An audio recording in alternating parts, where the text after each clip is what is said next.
In a recent visit to the region, Minister of Finance Grant Robertson and Minister of Agriculture Damien O'Conner toured a local grower, packer and exporter of apples, Taylor Corp, to see firsthand how the fruit bowl of New Zealand has been affected.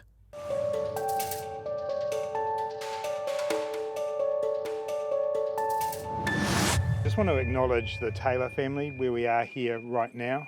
This is a multi-generational grower in this region, and they have been devastated by what's happened.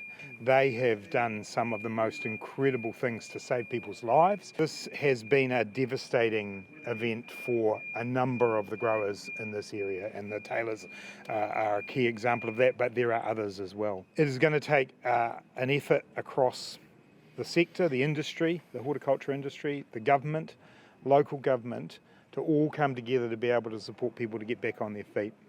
This is amazingly productive land in this area, and it's important that it gets used, but there are some big decisions to make about what land gets used for. But it's very clear to me that the Hawke's Bay and Tairāwhiti regions are going to need a lot of help and support over the coming months and years.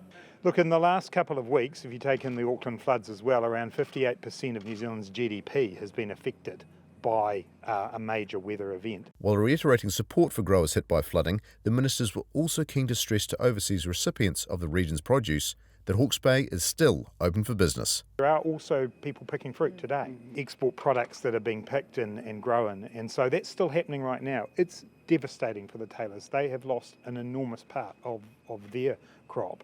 Others are still going and maybe have lost 10 or 20%, but this is still the food producing bowl of New Zealand, and it will keep being that. While there are some catastrophic impacts on some growers, such as we've seen here, there are still growers who are hoping to pick their crop, process it and export it.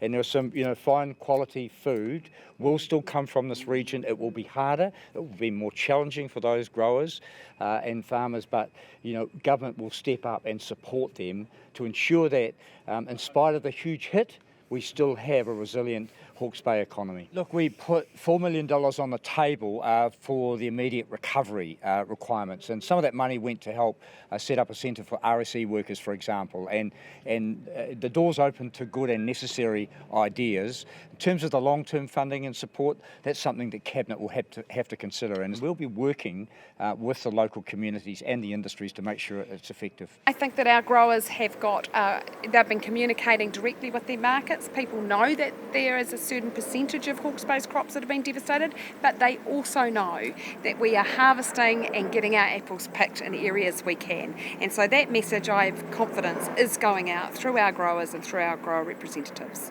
And we've got to get those picked and into the pack houses and into the cold stores, because that's how we'll keep our region going. We're the fruit bowl of New Zealand. Nothing's going to change. And so we recognise this devastation, but we also got to acknowledge that there are people that are picking and exporting, and we've got to make sure that those messages go to our exporters and our importers that we're open for trade. Yeah, we are in business, Hawke's Bay.